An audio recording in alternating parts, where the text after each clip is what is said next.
Every time you move, thousands of muscle fibers fire in perfect harmony, but like a tiny microscopic boy band inside your body. But do you really know how? Welcome to Inside the Muscle, part one of our 5-part deep dive, where we're going to strip muscles down to their nuts and bolts.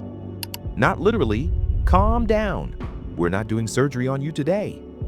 In this episode, we're focusing on the anatomy and function of your muscles, how they're built, how they move, and how they actually get stuff done when you lift, run, or even just roll out of bed in the morning. And stick around, because later in the series, we'll get into all the juicy stuff. What kind of muscle fibers make you a sprinter or a marathoner? How muscles grow when you torture them at the gym?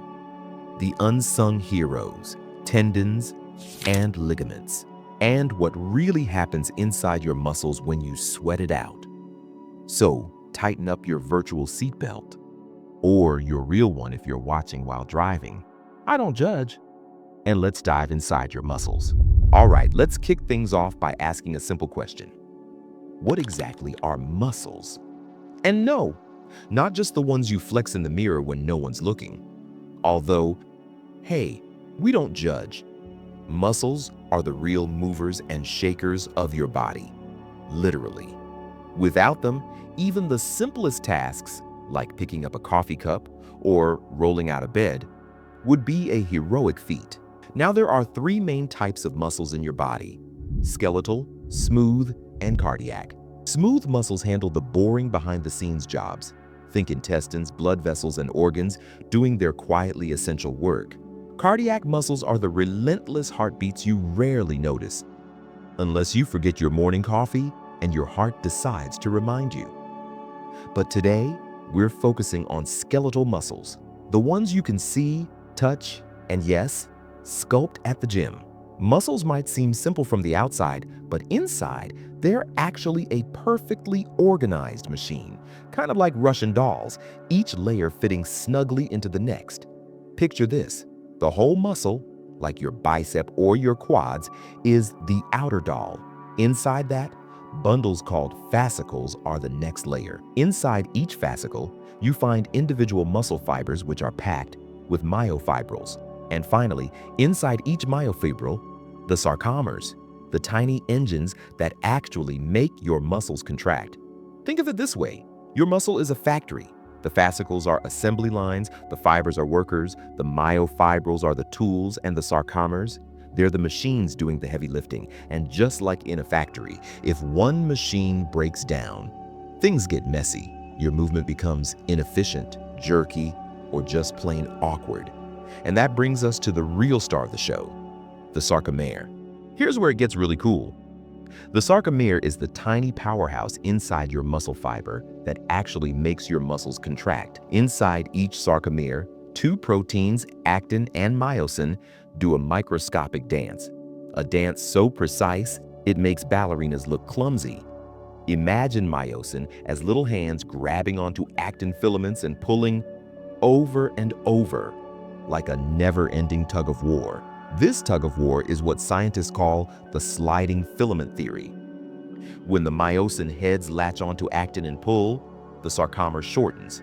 And when thousands or even millions of sarcomeres do this together, your whole muscle contracts, generating the force that moves your bones, lifts weights, or just helps you reach for that top-shelf snack without toppling over. But here's the kicker. It's not just about brute force. Contraction needs perfect coordination. If one fiber pulls too hard while another slacks off, well, suddenly your smooth bicep curl turns into a flailing, awkward mess.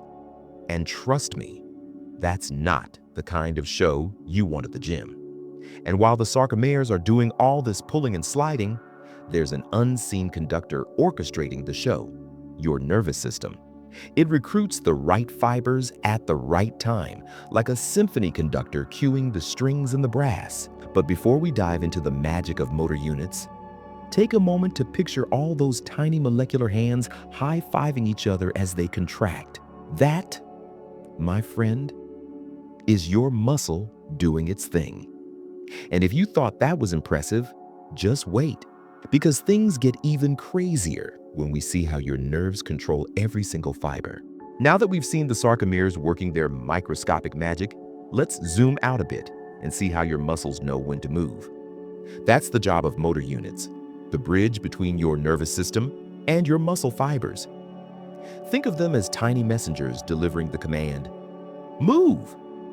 and make it snappy. A motor unit is made up of a single motor neuron and all the muscle fibers it controls. When the neuron fires, every fiber in that unit contracts together. It's like a mini army, all charging at once, but only when and where you need them. Precision, check power, check wasted effort, not on their watch. Here's the cool part. Motor units come in different sizes. Small motor units control just a few fibers, perfect for delicate tasks.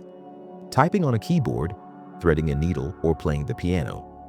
Those tiny, precise movements all come from small motor units. Large motor units, on the other hand, control hundreds of fibers at once.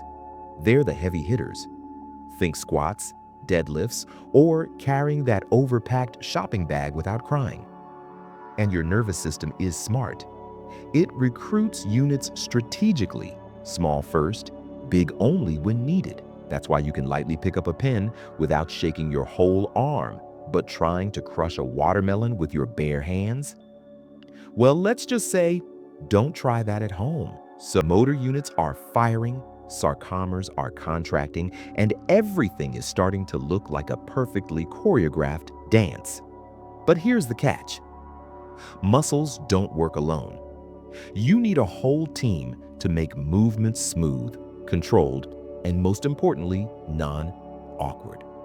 And that leads us to our next chapter, antagonist and synergist muscles. Hey, sorry to interrupt real quick, but if you're finding this useful, I actually put together a simple guide called 10 Nutrition Hacks for Busy People. These are the exact tricks I still use every day to eat healthier even when I'm slammed. I kept it super affordable. It's just $5, and you can grab it through the link in the description. All right, let's get back to it. Muscles don't work in isolation. Every movement you make, from lifting a coffee mug to sprinting for the bus, is a coordinated effort, a team sport happening inside your body. And that's where antagonist and synergist muscles come in. The antagonist is the muscle that opposes the movement, basically the brakes. Without it, your motion would be jerky, uncontrolled, or frankly, hilarious in the worst way. Picture curling a dumbbell with your biceps going full throttle while your triceps just shrug. Suddenly your arm swings like a metronome set on caffeine. Not exactly the look you're going for at the gym. Then there's the synergist, the helper, the sidekick, the Robin to your Batman. It supports the agonist, the main muscle, so the movement can happen smoothly and efficiently. Going back to the curl, biceps are the stars, triceps control the brakes, and the forearm muscles stabilize everything, making sure the dumbbell doesn't escape your grip and start a new career across the room. This teamwork isn't just for your arms, your legs do it too. Quads push, hamstrings slow the motion down, glutes and calves chime in to make the movement fluid and balanced. It's like a perfectly choreographed dance. Only instead of tutus and jazz hands, it's squats, lunges, and occasional desperate reaches for snacks on high shelves. And here's the fascinating part. This coordination is happening automatically, all the time, without you thinking about it.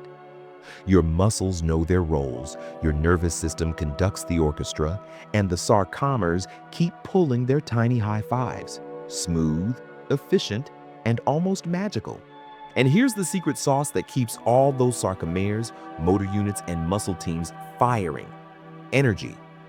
Every contraction, every tug of war between actin and myosin, every perfectly coordinated lift or curl, it all runs on ATP. Think of ATP as tiny rechargeable batteries inside your muscles. No ATP, no contraction.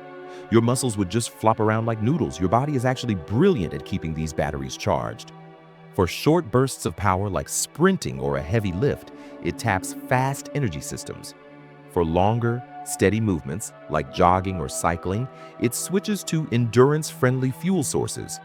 But we won't go too deep into all the biochemical details just yet.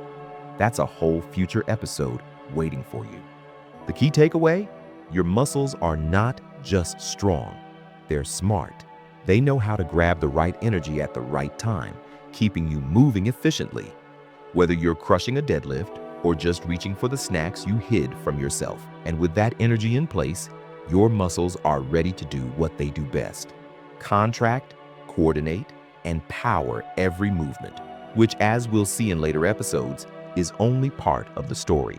So you've got all of this now: the way your muscles are built, how they contract, how they coordinate, and how they get their energy. It's a lot to take in, right? But before I give you a suggestion, that's going to make your life much easier, I'd like to ask you a little favor.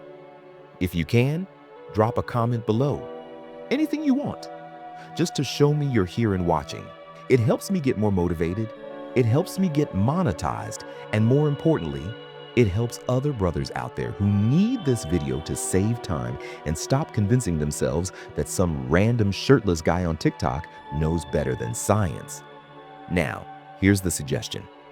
Go watch the first video of the last series, Fitness Mindset Mastery Episode 1, The Secret to Unstoppable Discipline. Why? Because this video on muscles is only one piece of the puzzle.